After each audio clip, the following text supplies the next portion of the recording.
Nah, Mana? ini dia Halo, bintang tamu kita. luar Assalamualaikum. biasa. Assalamualaikum warahmatullahi Waalaikumsalam. wabarakatuh. Abang, jadi Hai Mbak Inta, Mbak Julia.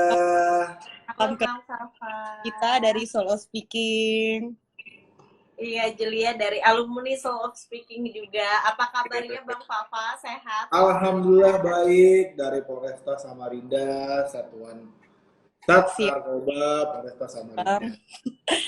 Abang Ya, masih bertugas atau sedang ini? sedang apa tuh? Sedang bertugas atau sedang waktu santai nih? Luar biasa. Sementara sih masih menunggu taruna atau dibilang perintah. Oke. Mantap sekali, Abang. Ini animo masyarakat sangat banyak sekali nih di komen-komen ini ya. Komandan andalan ya. Komandan andalan kita sudah 171 loh. Berarti Abang ini luar biasa banget nih. Alhamdulillah. Oke, Abang tadi nih kayaknya sudah pada banyak yang kenal Abang nih tuh. Komandan saya mau kenalan komandan. Waduh, ini jadi jumpa fans nih acara kita nih kan. Jadi rame ya. Iya, nggak apa-apa. Jadi kita semua terima Gue kasih. ngerokok nggak apa-apa nih kan? Oh, nggak apa-apa. Tapi yang penting kan merokoknya kan enjoy ya. Ya, Abang, ngerokoknya normal kok. Ngerokoknya normal. iya, kita kan santai karena hangout itu kan juga santai. Saya pun juga sambil minum, oke ya. Tuh kan banyak komandan andalan. Oke. Abang Fafa banyak sekali nih di IG Solo Speaking. Animo masyarakat luar biasa ya. Luar biasa nih Abang di fans clubnya banyak. Kesini gara-gara Bang Fafa. Oke, nanti next mungkin Bang Fafa harus buat video YouTube bagaimana cara mengupas penangkapan narkotika. Abang sudah siapkah kita bertanya-tanya sharing sedikit? Kan karena Oke. acara perdana kita berdua di Solo Speaking ini hangout akan mewawancarai para millennials yang punya semangat dan tekad untuk kebaikan negeri kita bagi generasi penerus. Ya dong, kita ini sebagai milenial. Oke. Bener. Bang, Abang kesibukannya ini bagaimana terhadap PPKM ini? Ya, kalau kita sih Polri, ya, apalagi kita anggota lapangan ya. Iya. Rasanya sih kayak normal aja sih kayaknya ya. Coba Normal Bang, aja. dikit Bang, supaya fans-fansnya ini pada ini. Normal aja sih kalau kita. Walaupun ya sedikit mewaspadai masalah COVID-19 ini. Tapi antara Abang sebelum PPKM dengan sesudah adanya COVID ini kira-kira angka narkoba tuh meningkat nggak Abang? Kalau gue sih masuk di narkoba ini kan baru 6 bulan ya. Begitu 6 bulan ini udah begitu masuk di narkoba ini udah posisi gue tuh udah di posisi di adanya COVID-19 ini. Jadi langsung menyesuaikan gara-gara si COVID ini nih. Gitu oh, oke. Jadi dari angka sebelumnya itu meningkat atau turun nih dengan COVID kan orang kan lebih banyak konsumsi obat-obatan yang sehat kan daripada obat-obatan yang berbahaya nih. Gimana? Kalau dari data gitu misalnya. Kalau menurut data 1 tahun terakhir sebelum COVID nih, itu tuh cukup meningkat. Meningkat dari sebelum adanya COVID sampai dengan adanya COVID. Gitu. Meningkat ya? Meningkat. Oke, Abang, kira-kira dari umur berapa tuh orang-orang yang menggunakan, kan ini hitungannya di daerah besar, di daerah kota besar, kalau Jakarta kan bukan patokan untuk semua wilayah kan, itu di berapa Abang? Kalau diperkirakan ya, menurut data kami, kami yang kami miliki 1 tahun terakhir, sebelum COVID. Dari sebelum COVID sampai dengan sekarang itu sekitar 90%. Itu 90% itu di kalangan muda. Di kalangan muda itu pun dari umur 18 tahun sampai dengan 28 sampai 30 tahun. Itu di kalangan muda loh ya. Kalangan muda. Jadi kalangan tua beda lagi tuh. Kita kan milenial nih. Milenial beda lagi sama aluminium tuh. Jatuh kan. Oke. Terus, maaf aku salah teknis. Terus. Kira-kira sebabnya apa ya, Bang? Kok sampai anak muda banyak yang terjerat dengan narkoba itu? Rata-rata sih faktor lingkungan ya. Faktor lingkungan, faktor keluarga yang buat mereka itu pengen explore. Explore apa sih narkoba itu? Gimana sih rasanya? Sampai akhirnya mereka itu terjerumus, kemudian jadi ketergantungan. Oh, oke. Jadi lebih ke penasaran ya, Bang ya? Iya. Ya maklum lah. Kalau kita bilangnya kalangan itu ya maklum sih, tapi kok jadi keterusan, jadi ketagihan gitu loh, Pak. Nah, itu jenis apa, Bang, yang dikonsumsi antara 20 sampai 30 kan? Itu pasti tahap kita baru dan mendapatkan uang dari hasil keringat kita sendiri itu. Ya kan? Sementara sih ya, kalau di lingkup wilayah hukum Samarinda ini, itu jenis narkobanya seperti sabu, kemudian ekstasi, kemudian ganja, yang paling rendah tuh kalau bahasa gaulnya tuh boti. Apa tuh? Boti itu seperti obat-obat farmasi, tapi disalahgunakan oleh pemakainya ini. Oh, oke. Jadi lebih baik kita itu kira-kira mencegah atau mengobati ya ketika seorang tersangka kali yang sudah abang eksekusi. Calon tersangka lah. Jangan sampai tersangka saya lah, gitu kan? Gimana pertanyaannya, Mbak? Maksudnya, ketika seseorang itu sudah mengkonsumsi, ketika orang itu sudah mengkonsumsi, lebih baik melakukan pencegahan atau kita mengobati orang yang sudah kecanduan. Pencegahan tuh misal dia memakainya tuh tidak dalam tahap candu ya, jadi iseng atau apa kayak begitu. Kita sih pastinya melakukan pencegahan, kemudian mengobati. Pencegahannya seperti apa? Kita berikan contoh-contoh. Kita akan berikan contoh-contoh. Nih, contoh kalau lu ketangkap sama kita, lu bakal kena hukuman seperti ini, ya kan? Dan lu bakal ditahan berapa lama seperti ini. Mengobatinya seperti apa? Mengobatinya seperti rehab, gitu kan?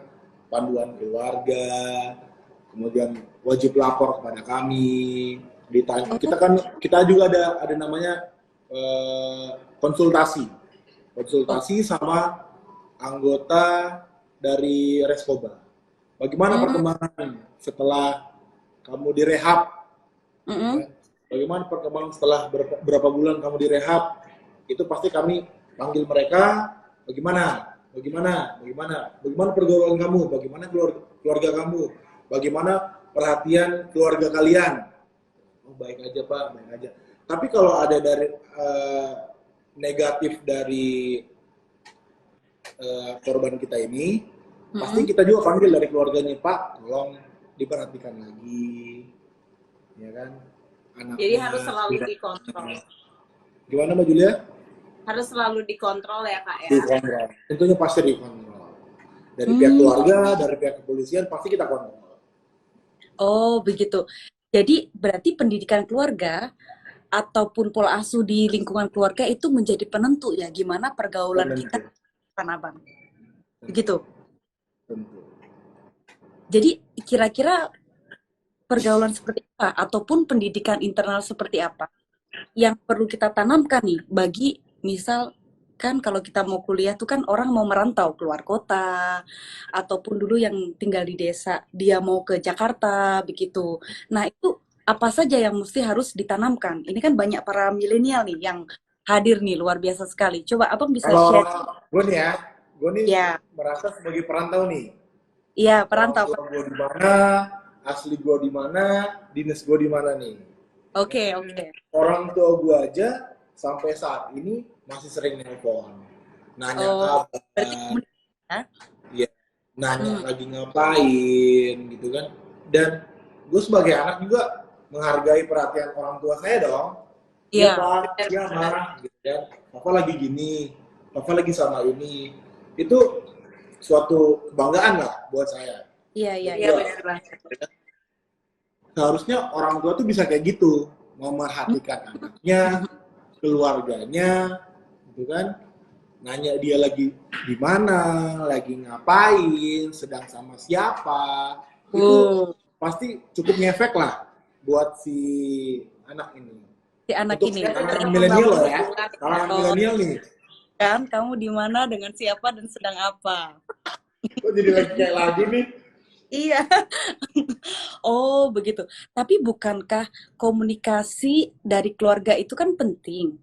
Bagaimana kalau untuk anak-anak yang orang tuanya terpisah, misal broken, ataupun dia harus menjadi tulang punggung misal, gitu kan? Sehingga Oke, itu kembali ke faktor, tadi pertanyaan nomor 2, Mbak Inta. Ya. Faktor lingkungan. Ya. Faktor lingkungan. Dia harusnya bisa memilih teman-teman yang pantas dan tidak pantas untuk ditemani, ya kan? Oke. Di umur yang muda, ya, emang berat. Di sisi lain, gue nih pengen gaul nih, gue harus minum nih, gue harus makan nih, biar gue dibilang gaul nih sama teman gue. Itu salah. Ya kan? Supaya gaul itu seperti tema kita, gaul itu nggak harus pakai narkotik. Asik itu nggak harus dengan narkotik, ya kan? Asik itu lu bisa ngeband, lu bisa bikin kelompok yang positif, ya kan? Sementara gue bukan bilang di Samarinda ini buruk, gitu kan? Di Samarinda banyak juga teman-teman, rekan-rekan gue di Samarinda yang cukup baik. Gitu. Harusnya mereka bisa masuk dan gabung di kelompok itu. Harusnya mereka bisa di situ. Gitu loh. I see. Oke. Nah, jadi menurut Kakak gimana? Apa yang harus kan di Bali itu kan daerahnya rame nih. Bagaimana Julia? Sharing, kamu kan suka bergaul nih, misal di klub-klub ataupun di tempat-tempat yang dibilang eksis lah di Bali kan? Nah, ini ketemu sama... Oh, ini Mbak Julia di Bali? Iya. Wih.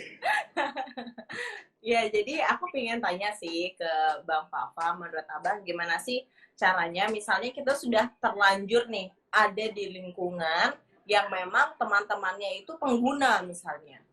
Nah, jadi kita sendiri tuh pengen tetap gaul, pengen tetap diakui dan pengen punya teman, tapi kita takut juga kalau kita berubah ke track yang benar, nanti kita kehilangan teman-teman. Menurut Kakak, apa sih yang harus kita lakukan gitu kalau udah mindsetnya seperti itu? Gue pernah dapat pertanyaan seperti ini dari pemakai yang konsul sama gue. Iya, tapi itu bener Abang, di Jakarta pun juga begitu loh. Benar. Benar. Coba. Banyak pertanyaan gitu. Ibaratnya kalau menurut gua ngapain sih kita bergaul, ngapain sih kita pertahankan yang buruk itu. Oke. Kalau masih ada yang baik dan masih ada yang lebih baik. Oke. Yang buruk itu nggak bakal buat kita dan bawa kita ke jalan yang lebih baik. Tapi ada nih cerita nih. Tapi kan nggak selamanya tuh yang baik itu bakal lebih di atas daripada yang buruk.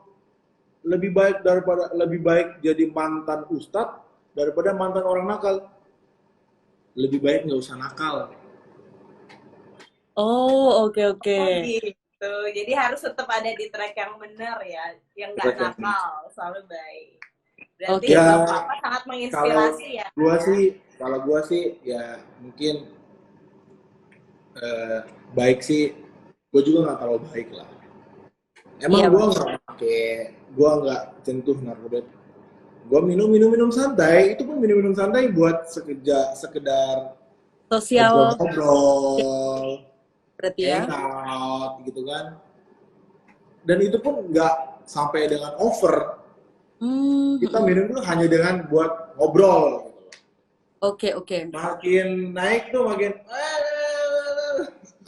Abang, ngomong-ngomong, kira-kira apa yang menjadi visi abang ketika melihat seorang bukan pengedar ya, kita lebih ke pemakai. Kebanyakan mereka itu alasannya karena coba-coba atau mereka ada rasa kesepian ataupun butuh pengakuan. Itu kebanyakan mereka yang mana nih? Kalau abang sering berinteraksi nih, coba kita share. Kalau gua Iya. nih ya. Iya. Gua ngeliat pemakai nih. Gua ngeliat pemakai nih. Pastinya tahap pertama gua ingatin dia dulu. Oke. Tapi lu pakai, gitu kan? Ngapain sih lu pakai? Yang kedua, gua kasih dia shock terapi. Oh, apa tuh bang? Coba itu Kak. Ya, coba kita coba. Gua kasih itu shock terapi seperti gua melakukan penangkapan, kemudian gue share hasil penangkapan gue tuh ke dia. Oke. Terus? Yang kedua, yang ketiga ya mohon maaf, lu yang gue amanin. Oh, oke. Walaupun itu teman gue, itu teman SMA gue, lu teman baik gue, tapi lu tahu posisi gue ini sebagai apa. Oke. Gitu. Tapi kebanyakan mereka jarang nggak, Bang? Gimana, Mbak? Mereka jarang nggak ketika sudah berhubungan dengan ranah hukum? Kan kita beda ya, pencuri misal dengan orang pengguna. Nah, kadang tuh kan ada yang repetisi tuh Bang. Nggak sekali, 2 kali kena gitu kan, tapi berkali. Kalau kita penipu sekali, mungkin udah kapok gitu. Jangan. Kena aja. Hah? Kena aja. Maksudnya kerasa mereka gitu. Tapi gini, di era gua, di zaman gua, di Samarinda ini, itu para pengguna itu merasakan. Gue udah berapa kali masuk ke kelompok-kelompok gitu kan. Gue nggak pakai bahasa formal lah. Gue nih, gue tau lah, gue ini milenial gitu loh. Lu tau gue dan gue tau lu gitu loh. Gue tau lu, udah lah, kita ceplos aja gitu. Nggak usah malah tidur gitu loh. Ntar malah tidur dia. Iya. Langsung on target aja gitu loh, Mbak. Langsung on target aja. Lu bla bla bla bla bla bla. Oke, lu bakal kayak gini. Kalau lu dengar gua, lu bakal kayak gini. Mending lu seperti ini. Jadi tetap diedukasi ya, tetap dikasih edukasi tentunya kita pasti edukasi sama masyarakat, dan tentunya juga kita mengikut sertakan masyarakat Samarinda untuk membantu kita mengedukasi masyarakat Samarinda untuk memberantas narkotika di Samarinda. Oh, oke. Nggak cuma kita, Mbak. Jadi rekan-rekan kita dari TNI, masyarakat Samarinda itu ikut membantu. Tapi ada nggak Bang khusus untuk mensosialisasikan misal dampak nih atau cara pencegahan yang efektif? Nah, itu di lingkungan abang ada nggak? Atau memang hanya di medsos atau anak-anak kuliah ini atau habis lulus harus mencari sendiri? Kemarin sih sempat ada kita mensosialisasikan pola dan cara jauh dari narkoba. Itu khususnya di lingkup mahasiswa sih. Belum terlalu luas ke anak SMA. Kita belum masuk di wilayah di SMA, baru di lingkup di lingkup mahasiswa. Oke. Itu kita mengajarkan pola dan cara menjauhkan dari narkotika. Kita beri dia motivasi, visi, misi, kita kasih mereka gambaran seperti itu. Tapi hal yang mendasar itu komunikasi ini penting nggak Abang kepada generasi muda? Misal komunikasi. Orang tua ke anak, terus kemudian anak ke lingkungan bermainnya dia, ataupun remaja ke lingkungan bermain. Itu menjadi kunci. Kan solo speaking adalah sebenarnya kan komunikasi dibahas. Gimana Abang? Kalau menurut kami, menurut gua, komunikasi itu kita utamakan. Jadi bagaimana gitu ya? komunikasi yang baik supaya yang pernah abang tangkap nih, abang tahan. Kayaknya banyak banget nih yang mau abang tahan nih kalau lihat dari komen-komennya ya kan. Supaya dia dampak dari narkoba ini sangat berbahaya. Apalagi tadi yang paling banyak jenis apa abang? Sabu kan? Boti ya tadi dibilangnya. Kalau di daerah sabu. Ini sih di Samarinda ini paling banyak sabu. Hampir sekitar 89% lah. 88-89% lah. Iya. Apakah abang takut-takuti ataukah abang bahaya nih, nanti kamu kalau kena ini hukumannya misal 10 tahun kan, terus nanti begini-begini, atau abang edukasi bahwa dampak narkoba ini lebih ke kesehatan, misal kita demensia nanti tuanya, atau kalau yang perempuan jadi cepet tua gitu kan, gimana tuh abang? Coba share dikit nih. Pokoknya intinya ya, gue udah berapa kali kasih mereka gambaran, kasih mereka informasi, kasih mereka arahan gitu kan. Intinya itu, ngapain lu nikmat sesaat kalau di suatu saat nanti lu bakal sengsara. Itu aja. Oke. Pantesan nih banyak yang komen nih, jauhin narkoba, dekatin kanitnya nih. Dekatin kanitnya. Kanitnya nih.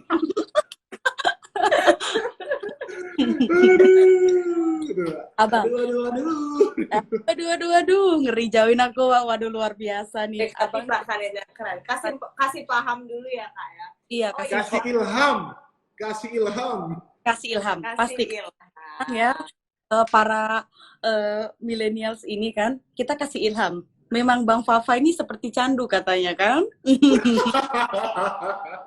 Abang, ini tantangan abang ketika memeriksa, kita kan otomatis menggali ya, kalau pada saat tertangkap sama abang nih, itu lebih berat mana sih tantangannya ketika dia tertangkap dalam posisi yang tidak sadar atau yang dia posisi masih oke lah begitu dengan kasus-kasus kriminal lainnya?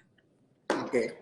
Kalau untuk Reskoba, Mbak, kita itu punya waktu untuk penahanan itu 3 kali 24 jam.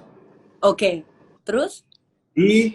Kita memanfaatkan waktu itu di mana pada saat kita mengamankan dia atau dia sedang dalam keadaan pengaruh narkoba atau narkotik, kita berikan dia waktu sampai dia pemulihan. Kemudian kita melakukan pemeriksaan. Setelah kita melakukan pemeriksaan, kita dalami lagi jaringannya. Dari jaringan yang kita miliki, itu akan kita pelajari dari mana asalnya dan kemana. Seperti itu. Abang. Jadi kami itu bukan hanya nangkap aja. Kami juga dari narkoba itu kita mempelajari pola, cara, gitu kan, jaringan seperti apa, caranya seperti apa. Jadi kira untuk investigasinya itu tuh butuh waktu berapa lama ya, Bang? Dan apa sih kendala-kendala yang so far paling susah gitu untuk dipecahkan? Oke, terima kasih Mbak Julia. Iya dong. Nah ini sih kendala kita, kendala tim, kendala Reskoba itu nggak ada sih. Karena orang salah itu pasti ada salahnya. Itu aja sih. Nggak ada kendala buat kita. Wow. Mau dia nggak jujur, luar biasa. Mau dia nggak jujur, mau dia seperti apa, kita pasti punya cara. Tapi tidak menggunakan kekerasan. Tidak boleh pakai cara apa? Kekerasan tadi? Nggak ada kekerasan. Ini sekarang dunianya IT. Manusia zaman sekarang nggak luput dari IT, iya nggak? Oh iya, presisi. Polri presisi ya. Jadi, Abang, berarti narkoba ini punya tantangan tersendiri ya selama Abang berpindah nih kan dari mana? Dari serse lain terus ke... Ya, sebelumnya gue di reserse. Iya. Sebelumnya itu waktu pertama gue baru nih di Samarinda nih. Sebelumnya itu gue masuk di Kalimantan Timur itu 2018 di Polres Berau. Di Polres Berau itu gue di unit reserse, di unit Jatanras Rangkap PPA. Perlindungan dan untuk wanita dong seperti saya. Wanita. Kemudian gue pindah ke tindak pidana korupsi. Dari tindak pidana korupsi Tipikor, pindah ke Kanit Reskrim Polsek Kota Tanjung Redep. Kemudian setelah itu barulah kami ke Polres Samarinda ini di unit Reskoba. Oke. Jadi tantangan di narkoba kan kita kan biasanya kan kalau kejahatan lain kan bener-bener kejahatan nih. Kalau ini kan ya coba dong. Ya. Tantangan buat gua tuh ungkapan. Apa? Pengungkapan. Oh, pengungkapan. Seperti apa tuh, Bang? Jumlah pengungkapan. Jumlah pengungkapan. Misalnya gue nih barometer sebagai Polresta, gitu kan. Di Kalimantan Timur itu paling tinggi tuh Polresta Samarinda. Polresta Samarinda sebagai barometer pengungkapan narkotika. Ya. Alhamdulillah kemarin bulan Mei. Berapa? Bulan Mei. Bulan Mei baru aja memecahkan rekor tahun sebelumnya yang 10 kilo itu dipecahkan oleh kami. Itu sebesar 13,5 kilogram jenis sabu. Itu ya tentunya sih suatu kebanggaan buat pimpinan saya, buat senior saya, dan tentunya tim saya dan saya. Gitu. Jadi sementara Mbak Julia, Mbak Inta itu pengungkapan terbesar tingkat Polres itu paling atas ya Polresta Samarinda. Itu berapa banyak Bang BB-nya, barang buktinya? Jumlahnya itu sekitar 13,5 kilogram. Oh, berarti 2 barbel kali ya kalau yang 6 kiloan itu. Kalau dirupiahkan Mbak Julia ya. Langsung dibawa ke gym ya besok. Iya. Ini gym atau pilates nih?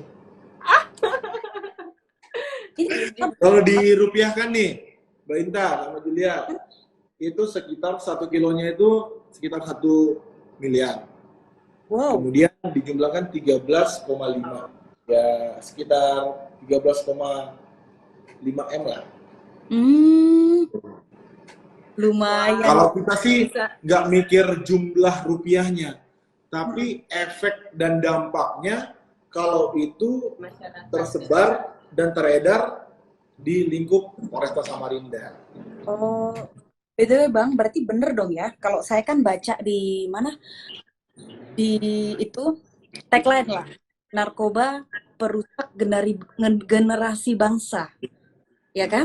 Nah, itu apa tuh Bang artinya tuh menurut Abang nih sebagai aparat yang bersinggungan langsung nih dengan barang tersebut ya kan? Oke, tadi yang gue bilang, daripada nikmat sesaat,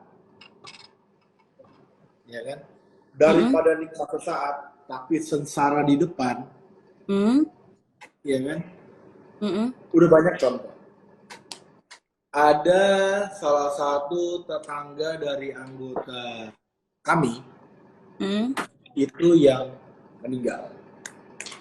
Oh ya? Ditanya, Dan izin anggota saya meninggal Dan. Saya manggil nih, lu kesini sekarang Dan. Sebenarnya izin lagi ngelayat Dan. Kenapa Pak? Lagi ngelayat Dan. Kenapa? Izin ini mantan pemakai berat Dan. Sekarang meninggal Dan. Kenapa? Ada yang jantung lah. Rata-rata sih jantung. Oh ya? Emang ada Bang dampaknya ke jantung tuh seperti apa ya? Kalau di bidang kesehatan kita kan tahu bahwa narkoba itu berbahaya. Nah, berbahaya nih dari sisi kesehatan tuh menyebabkan apa aja itu Abang? Ya, kalau dari yang saya baca ya, dari gua baca nih ya, ada yang dari otak. Terus dampaknya apa aja? Ya kan? Kanker darah, kemudian kanker jantung, terus kanker paru. Kalau dibilang paru. Kok bisa ke paru sih? Kan ngerokok, kok malah ke paru? Tapi ada aja. Tapi dari dokter itu divonis karena dia ini ketergantungan ke barang ini. Seperti itu, Mbak Ina. Jadi itu apa aja Bang? Misal tipe sabu gitu kan, terus efeknya apa? Terus kan ada tadi yang Abang bilang tadi apa yang jenis terbaru tuh Bang? Boti. Ya, nah itu dampaknya tuh apa aja Bang? Apakah Kata-kata sama sih Mbak, kata-kata sama. Buat nge-fly gitu ya Bang? Buat nge-fly. Apa? Buat nge-fly katanya. Oh, nge-fly. Ada tuh pernah gue lagi nahan gitu kan, bawa ke kantor, kita lagi amanin, lagi dimeriksa sama anggota. Dan izinkan ini orangnya belum bisa diperiksa, gue datengin ke ruangan periksa. Kamu kenapa? Ya, bisa, orang lagi terbang-terbang, udah masukin dulu lah, istirahat dulu. Dulu. Besoknya begitu dia bangun, saya di mana Pak? Saya di mana Pak? Oh ya Bang, penasaran nih, kan Abang selama ini menjadi aparat yang memang menangkap orang-orang. Tapi pernah nggak sih Abang punya pengalaman ditawarin untuk menjadi pengedarnya atau sekadar mencoba sedikit aja? Pernah nggak sih Bang? Apa semuanya pada takut sama Abang? Wah, kalau gue sih tentunya dulu pengen tahu, pernah ada rasa pengen tahu. Tapi karena gue mikir orang tua, mikir gue, maaf nih, cita-cita gue nih dari dulu emang pengen jadi polisi. Dan gue digambarkan sama orang tua gue, kalau kau seperti ini, bla bla bla bla, kau nggak bakal seperti ini. Kalau kau seperti ini, kau bla bla bla, kau nggak bakal seperti ini. Jadi gue, udah tahan. Gue tahu teman-teman gue yang pakai dulu gitu kan, rekan-rekan gue yang pakai dulu, alhamdulillah sih sekarang mereka hebat-hebat. Ini bukan berarti gue ngajarin teman-teman yang lagi nonton ini, yang make itu bisa jadi lebih baik ya, enggak. Tapi lebih baik nggak make dan lu jadi lebih baik. Oh, ingat ya, kata Abang Fafa, jauhi narkoba dan lu bisa lebih baik. Bukan begitu Bang? Aduh. Jadi berarti di antara kejahatan yang lain berarti bener dong bahwa narkoba itu sangat merusak bangsa. Gimana Mbak? Jadi kan ada beberapa banyak kejahatan ya Bang kan, ranmor, kejahatan ras, mungkin penipuan, itu yang kejahatan sering lah kita semua dapat ya. Tapi yang memang benar-benar merusak bangsa itu adalah kejahatan narkoba. Karena kan dia halus nih ya, tapi mampu merusak generasi. Dari narkoba ini, menurut analisa saya, dari narkoba ini mereka itu bisa melakukan kriminal. Kenapa? Di saat mereka lagi make, ya kan? Kemudian mereka lagi kehabisan, mohon maaf, cuan, gitu kan? Anjing, gue harus dapat duit nih buat bisa beli bahan ini. Gimana Jan? Mereka malak lah, jual ini, jual itulah, malakin orang, gitu kan? Itu salah satunya. Jadi narkoba ini salah satu efek yang bisa mempengaruhi tindak kriminal. Oh, benar-benar bahaya sekali ya. Jadi kita harus waspada.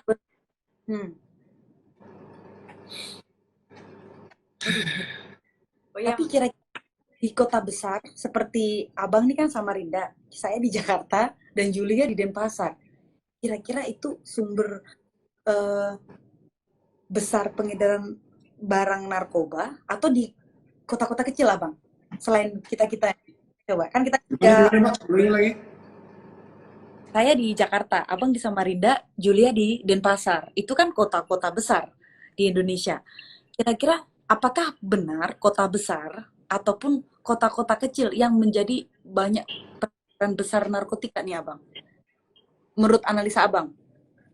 Kalau menurut analisa gue sih ya, kan gue dulu di Berau, itu narkoba itu sepi. Oh ya, kota kecil? Iya, kota kecil. Karena di Berau itu lingkungannya tuh orang-orang itu, padahal kalau dibilang tuh pekerja dan membutuhkan energi yang lebih untuk bekerja mencari nafkah. Oh. Tapi gue heran, di Samarinda ini ya sama, hampir sama lah. Bedanya tuh di sini tuh ibu kota, kemudian pergaulannya tuh lebih luas, teman-temannya tuh lebih ramai dan lebih banyak. Jadi ya kotak-kotak setan itu tuh ada aja tuh. Oh. Jadi yang paling tinggi tadi Abang bilang di 20 sampai 30 tahun ya, Bang ya? 20 sampai 30 tahun. Oh, berarti usia produktif dong. Betul. Oh. Ini gue tuh ngerasa umur gue ini kayaknya emang rawan. Ada yang lagi yang zamannya umur berapa?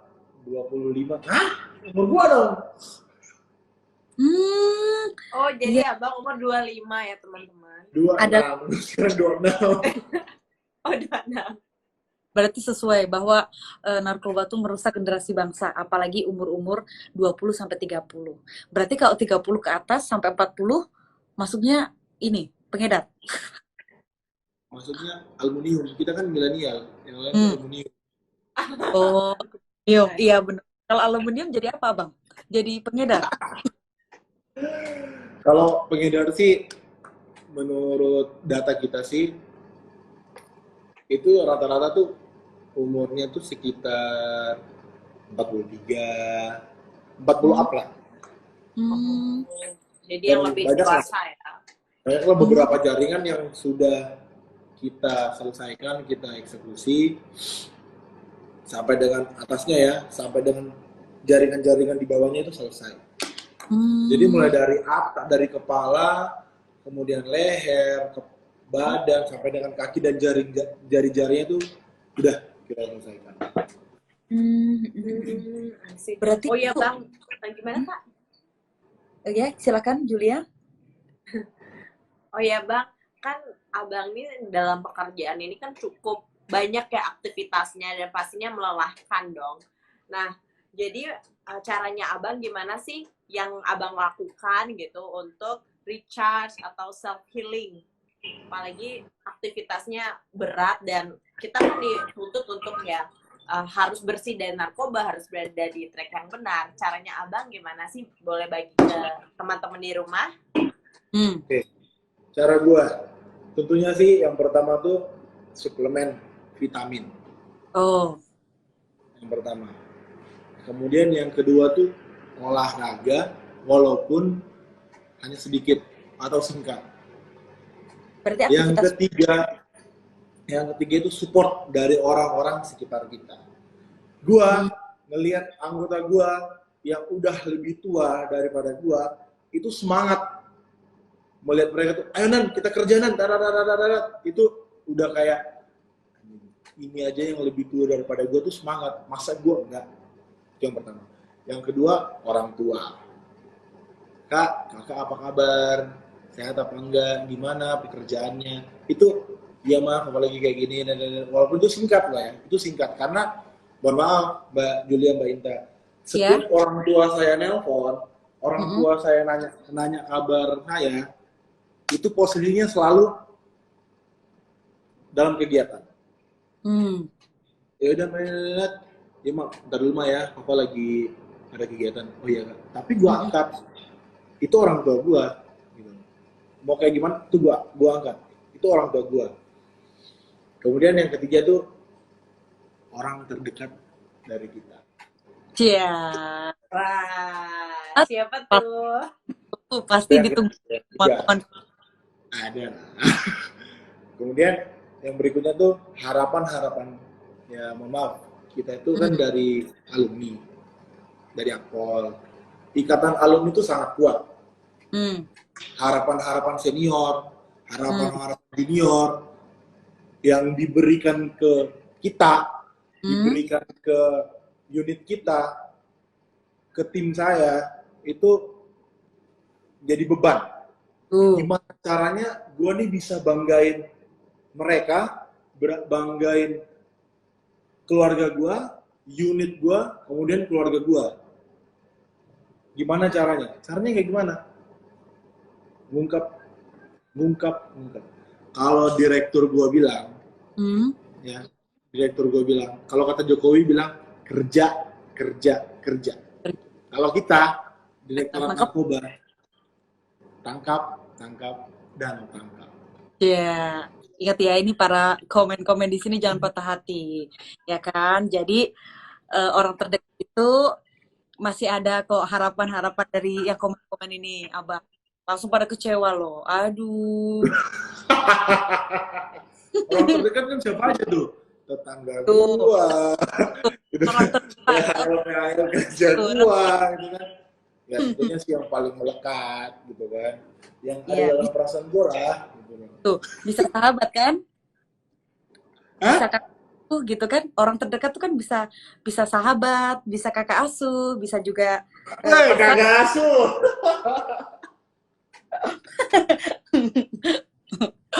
Oh, apa yang membuat Abang punya spirit yang jadi gini Bang, kadang kan kita sebagai manusia nih ya, apapun status pekerjaan kita, kadang kan kita ada posisi di dalam titik terendah, apalagi di era pandemi ini.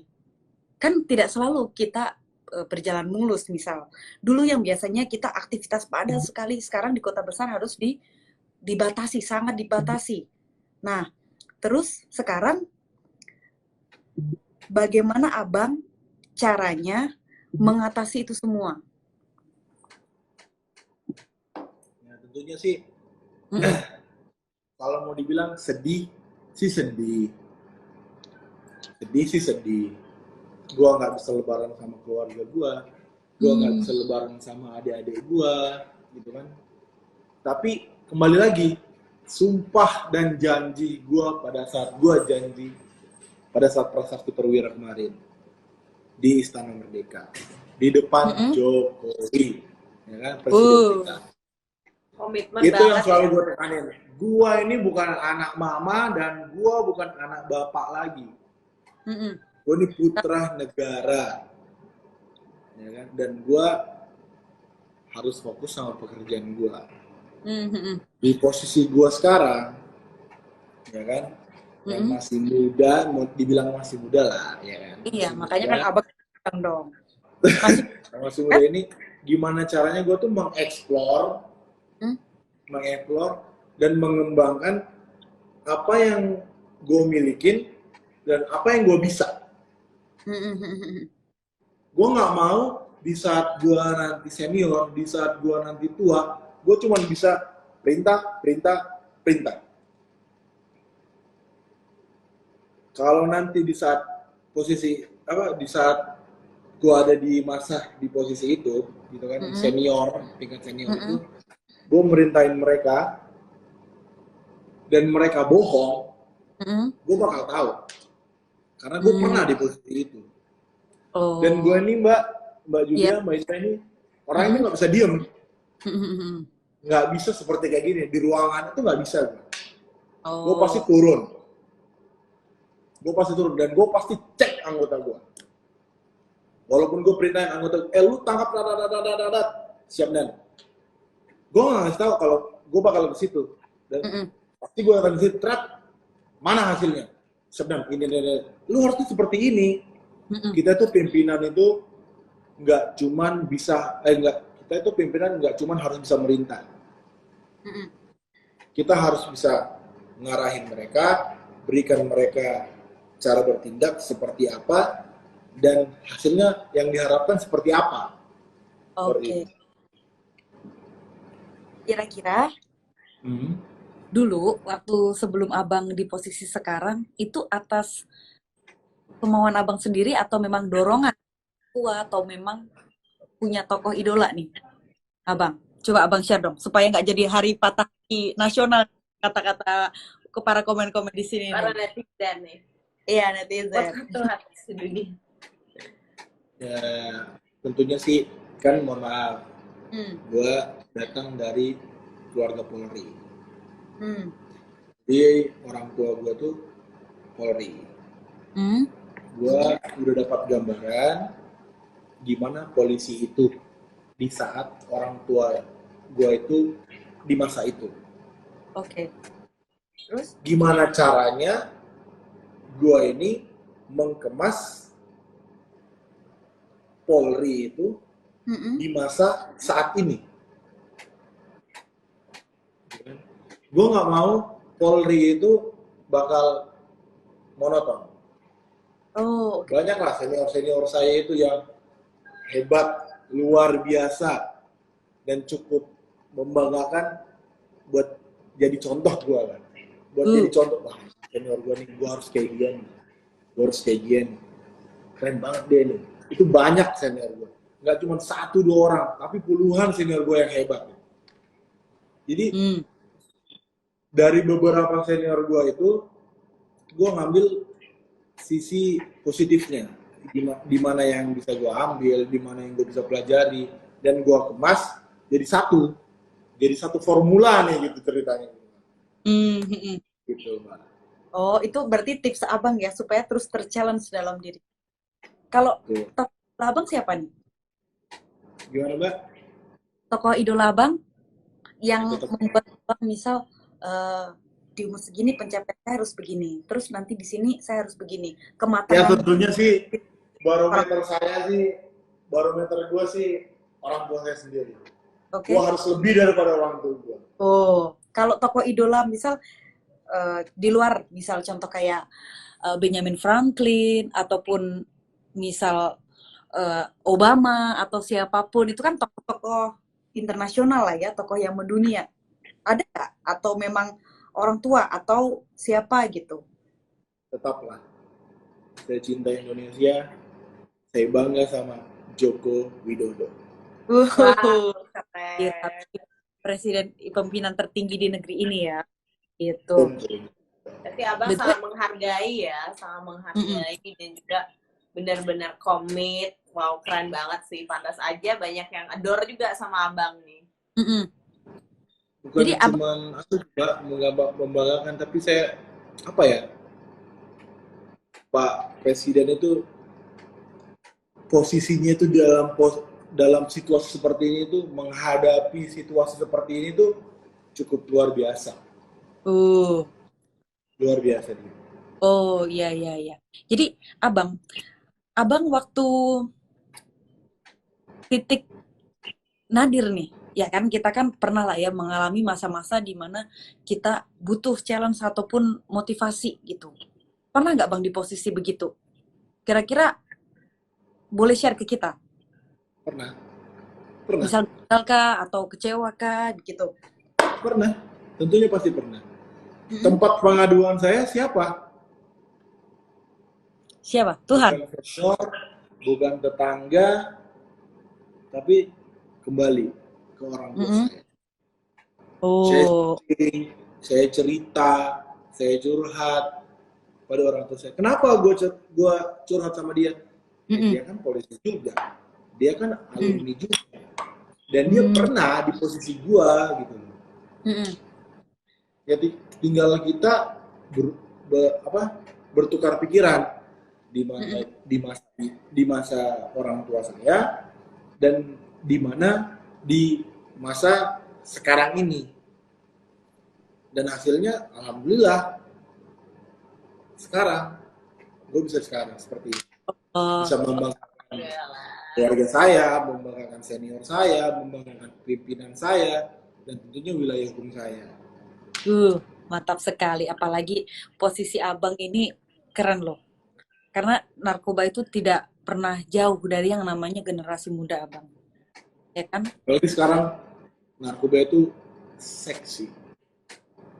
Wow.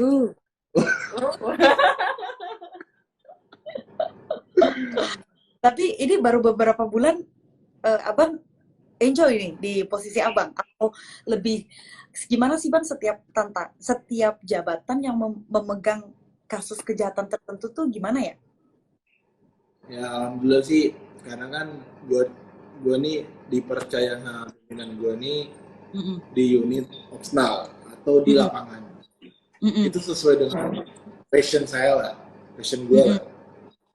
Jadi gimana caranya gue tuh jangan sampai gue ngecewain senior gue, pimpinan gue, unit gue, dan keluarga gue.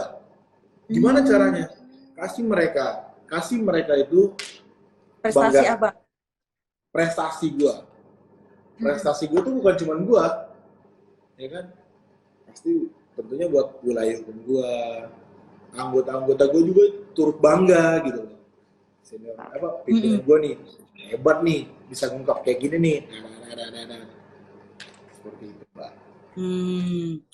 Luar biasa. Bayangin loh, ini generasi muda, Abang harus mensosialisasikan bahayanya. Terus bagaimanakah solusinya ketika kita menghadapi permasalahan kan di lingkungan pertemanan ataupun di lingkungan pertama kali mulai kerja. Itu kan ada beban ya. Jadi lebih baik kita berdiskusi kan Abang tadi dengan orang tua. Ya kan? Kemudian kita apakah perlu Abang sisi dari keagamaan ataupun komunikasi yang baik nih? Misalkan ya banyak kan anggota keagamaan tertentu nih yang suka mengadakan kumpul-kumpul ataupun sharing-sharing tentang tazkiyah keagamaan nih. Apakah itu juga ikut membantu Abang untuk menjadi pencegahan kita tidak terkontaminasi dengan narkoba? Ataukah malah memunculkan kejahatan baru nih? Kan banyak-banyak aliran-aliran radikal juga kan? Gimana coba Abang? Seperti ini Mbak. Iya. Gue tuh mengajarkan anggota gue tuh agar tetap respect, hierarki, kemudian loyal kepada pimpinan. Oke. Gimana caranya untuk di sisi agama nih? Gue selalu nekenin sama anggota gue itu di setiap hari Jumat. Gue bukan bukan sombong atau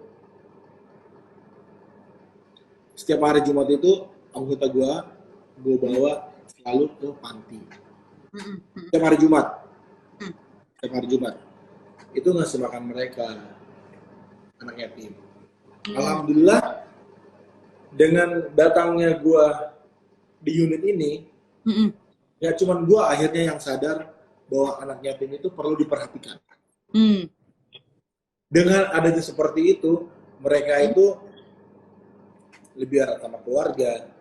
Akhirnya keluarganya itu dibawa juga ke kegiatan hari Jumat itu. Alhamdulillah kemudiannya istri dan anaknya itu ikut senang sama kehadirannya saya ini di unit ini. Sejak Pak Faruk ini di narkoba ini, suami saya nih rajin kesini, rajin nyumbang ini. Itu bukan cuma kebanggaan, tapi ikut. Wah, alhamdulillah, gue datang ke sini bukan cuma bawa kebanggaan, tapi membanggakan keluarga dan lainnya. Seperti itu. Alhamdulillah. Luar biasa. Abang nih, ini masih bertugas kah Abang? Atau sudah waktunya Abang mengintai nih? Semua yang harus diintai dan diamankan? Ya, ini sih masih nunggu taruna sih. Nunggu perintah. Masih nunggu ya cepu-cepu. Tuh, Abang ini ada pertanyaan nih. Mau tanya dong, lebih berat mana? Hukuman pengedar atau pengguna ya? Oke.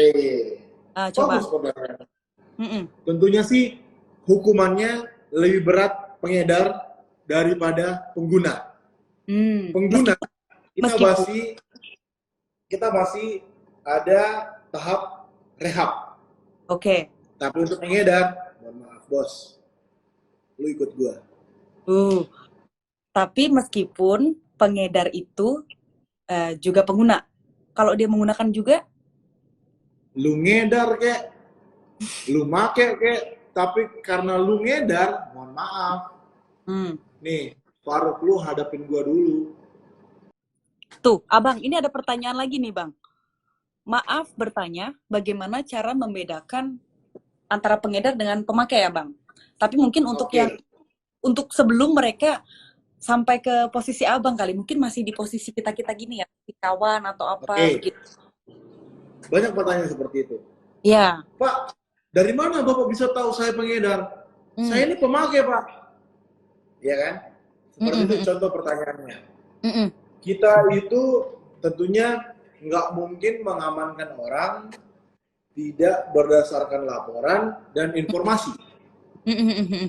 Jadi kita bisa membedakan laporan atau informasi pengedar dan laporan informasi pemakai. Seperti itu, Mbak. Oh, gini nih Bang. Soalnya kalau ini pertanyaan dari Kakak Vira Vini, ini bagus nih ya, saya saring ya. Soalnya kalau dipenjarakan, kayaknya bukan solusi terbaik ya, karena di dalam penjara sekalipun tuh kan banyak lah. Kayaknya mereka masih menggunakan dan malah bertukar informasi untuk melakukan jaringan yang lebih besar lagi nih. Oke. Ya.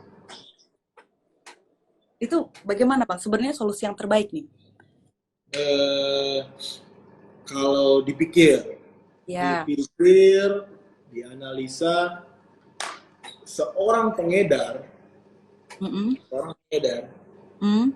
dan bertemu seorang pengedar, gitu kan, bertukar pikiran, itu bakal menghasilkan satu formula. Berarti kita harus seperti ini, seperti ini. Betul ya? Ya. Tapi mohon maaf. Kalau mereka punya 1000 cara, kita Polri punya 1001 cara untuk mengatasi cara dan pola mereka. Selalu ada solusi ya. Iya. Oke nih. Abang, ngomong-ngomong nih, waktu Indonesia bagian Jakarta, Abang kan berdua dengan Julia kan? Gimana Mbak? Saya kan di Indonesia bagian Jakarta Barat. Abang pasti di Indonesia bagian tengah kan? Dengan Bali. Oke. Nah, ini sebelum kita tutup, tapi sayang sekali nih banyak banget loh yang sangat apa namanya dan dengan Bang Fafa. Mungkin nanti kita akan mengadakan sesi khusus untuk Bang Fafa ya.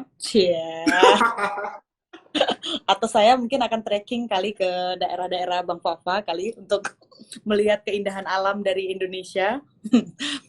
Kira-kira apa pesan dan kesan Abang untuk para generasi muda ataupun para sobat hangout Soul of Speaking? Karena Soul of Speaking itu adalah bagaimana kita menjalankan peran terbaik ataupun menikmati peran kita baik dari sisi pekerjaan ataupun sisi lain dari diri kita. Misalkan saya sebagai pengacara setiap hari, tapi saya pun juga sebagai kawan. Nah, disinilah apa yang mesti Abang sharing nih ke kita semua nih kan, dari sisi Abang. Pesan dan kesan Abang untuk para generasi muda, terus tip and tricks yang bisa Abang sharing, apalagi kan tiap hari Abang bertemu dengan yang namanya kejahatan. Terima kasih Mbak Julia. Tentunya sih, walaupun di umur usia muda, kita itu seperti membengkang atau nggak mau dengar namanya orang tua itu. Kita lebih ke orang-orang terdekat kita, lebih ke teman-teman kita, ya kan? Tapi kembali lagi, lu itu nggak bakal ada di dunia ini kalau nggak ada orang tua lu. Oh, oke. Yang kedua itu, coba deh, tolonglah lu pelajari teman-teman sekitar lu, yang mana yang pantas dan mana yang cocok buat lu temenin dan lu buat ajak gaul buat lu sendiri.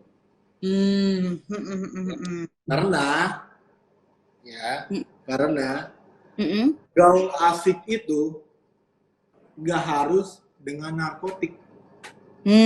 Cocok. Ya, gaul asik itu nggak harus dengan narkotik. Lu bisa dengan kopi, ya kan? Mohon maaf, lu bisa dengan alkohol, ngobrol. Gue nggak ngajarin lu alkohol ya, tapi mohon maaf, di Indonesia ini udah banyak tempat ya kan? Udah banyak tempat yang disediain buat kalian teman-teman gaul untuk ngobrol, buat hangout, ya kan? Buat gaul, buat teman-teman lu. Nggak harus dengan barang itu. Karena kalau lu berhubungan dengan barang itu, lu bakal berhadapan sama namanya merah putih ini. Ya, kayaknya Bang Fafa ya, Julia ya, kayaknya semua pada mau ngantri deh. Ini tadi Bang, ini ada pertanyaan bagus. Sebenarnya saya mau tutup, tapi ada satu pertanyaan yang membuat saya terpana. Boleh kan satu kali lagi ya? Nggak ada masalah. Bagaimana Bang, jika seorang aparat kepolisian tertangkap ataupun dia menggunakan narkotika, bagaimanakah hubungannya? Oke. Sesuai dengan perintah kepolisian, Kepala Kepolisian Republik Indonesia, anggota atau personil Polri yang tertangkap atau mengedarkan atau masuk ke dalam jaringan narkoba, itu hukumnya pecah. Oke, berarti langsung dari keanggotaan ya, tidak ada ibaratnya tidak ada neko-neko. Oh, tidak ada nego-nego dan Neko-neko. tidak ada. Oke, tegas sekali ya. Terus satu lagi Bang, gue juga ngajarin sama anggota gue, lu mau happy, lu mau have fun, silakan. Tapi nggak ada namanya nyentuh barang itu.